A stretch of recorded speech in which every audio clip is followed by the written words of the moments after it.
The Titan, operated by the US-based company OceanGate Expeditions, was designed to explore the mysterious depths of the ocean and was believed to be invincible. But fate had a different plan. As it descended into the darkness, an unimaginable catastrophe struck, causing the vessel to implode with bone-chilling force. But what exactly caused this tragic event? Was it a structural failure, a hidden flaw, or something far more sinister? And what about the bodies? Did they become victims of the unforgiving ocean currents? Or is there a more unsettling truth waiting to be discovered within the sunken tomb? Stay tuned till the end as we reveal the terrifying conclusion that will leave you speechless. The Titan, as you see here, measured 6.7 meters in length, boasting a 380mm diameter acrylic window that revealed the wonders of the deep.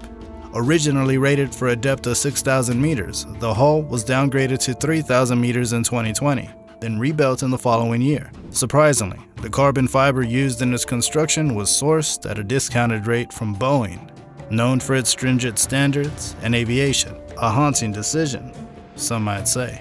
Equipped with 4 electric thrusters, the Titan could glide through the underwater world at an impressive speed of up to 3 knots. And believe it or not, the steering controls were actually gaming joysticks. A modified Logitech F710 wireless game controller was the vessel's trusted companion, adding a touch of unconventional flair to this underwater explorer. In a bid to ensure the utmost safety, OceanGate claimed that the Titan was designed and engineered in collaboration with esteemed experts from NASA, Boeing, and the University of Washington.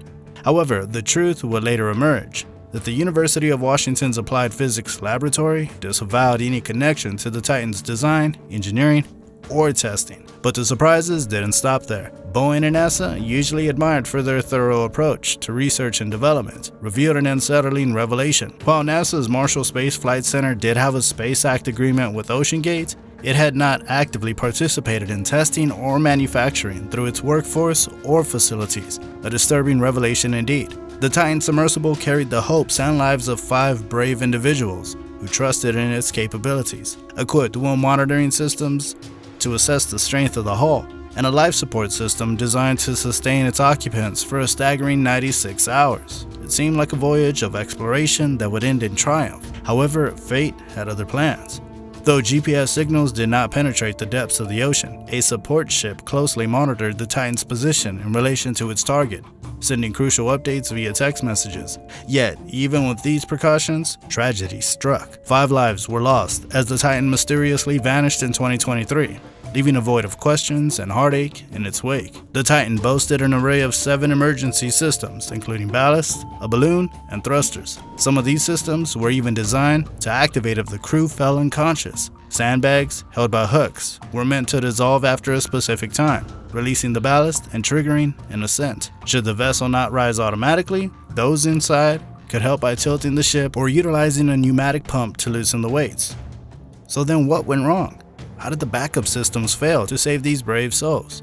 David Lockridge, OceanGate's Director of Marine Operations, had concerns about Titan's safety and its ability to withstand the immense pressures of the deep. In a courageous move, he filed a report detailing his worries. Lockridge argued that the company had neglected crucial safety assessments and certifications, pointing out that the vessel's transparent viewport was only certified to reach a depth of 1,300 meters. A mere third of what was necessary for a Titanic expedition. But did you know that Lockridge's claims were met with resistance from OceanGate?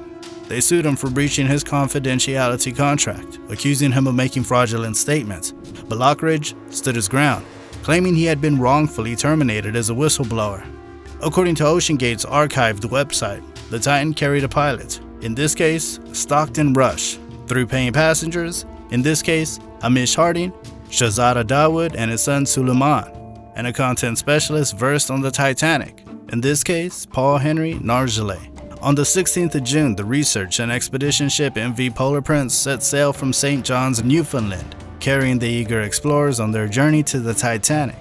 Bad weather, fueled by the worst winter Newfoundland has seen in 40 years, had caused a delay in their scheduled departure. On June 17th, the ship arrived at the dive site, and the excitement was noticeable.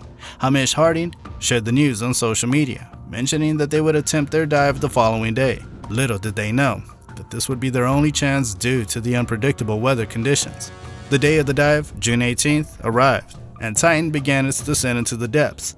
The crew communicated with the surface for the first hour and a half, but tragically, all contact abruptly ceased. Panic ensued as hours turned into days, and Titan remained missing. But what exactly happened? What unseen forces lurking in the depths of the ocean could have caused the sudden and tragic disappearance of the Titan submarine? But before we continue, make sure to hit that like button and subscribe to our channel for more jaw-dropping content. The search and rescue efforts were launched, led by the United States Coast Guard, United States Navy, and Canadian Coast Guard. Aircraft, ships, and remotely operated underwater vehicles were deployed, scouring the vast expanse of the ocean in a desperate race against time. As days passed, hope dwindled. The U.S. Navy's acoustic detection system revealed an ominous acoustic signature consistent with an implosion, suggesting a devastating fate for the submarine and its occupants. The search continued tirelessly, with crews battling adverse conditions in treacherous waters. On June 20th, the pipelaying ship Deep Energy joined the efforts, equipped with specialized underwater vehicles suited for deep-sea exploration. Despite their best efforts, the search area expanded to a staggering 10,000 square miles, a dire reminder of the vastness and unforgiving nature of the ocean. In a chilling turn of events, underwater noises were detected during the search. Canadian and U.S. aircraft scoured the area, hoping for a breakthrough. However, these sounds were later deemed unrelated to the missing vessel, adding another layer of mystery to the unfolding tragedy. Ultimately, the search and rescue mission faced numerous challenges, including remoteness, adverse weather, darkness, and freezing temperatures. The fate of the Titan and its crew remained shrouded in uncertainty, leaving friends, family, and the world anxiously awaiting any sign of their survival. On the morning of June 21st, the CCGS John Cabot, equipped with advanced sonar capabilities, arrived at the search site, joined by commercial vessels Scandi Vinland and Atlantic Merlin. Aerial support was also in full swing, with a Coast Guard C-130 crew and a CP-140 Aurora aircraft tirelessly scouring the area. The search and rescue operation was a race against time, with 5 air and water vehicles actively combing the depths for any sign of Titan. Did you know that the U.S. Navy's Flywood Deep Ocean Salvage System, or FADOS, a remarkable device designed to retrieve objects from the deep sea, was also ready for deployment? However, a setback occurred as no ships were available to transport the system to the wreck site. The clock was ticking, and officials estimated it would take approximately 24 hours just to secure FADOS to a carrier ship before it could set sail to aid the operation, amid concerns about the submersible's air supply.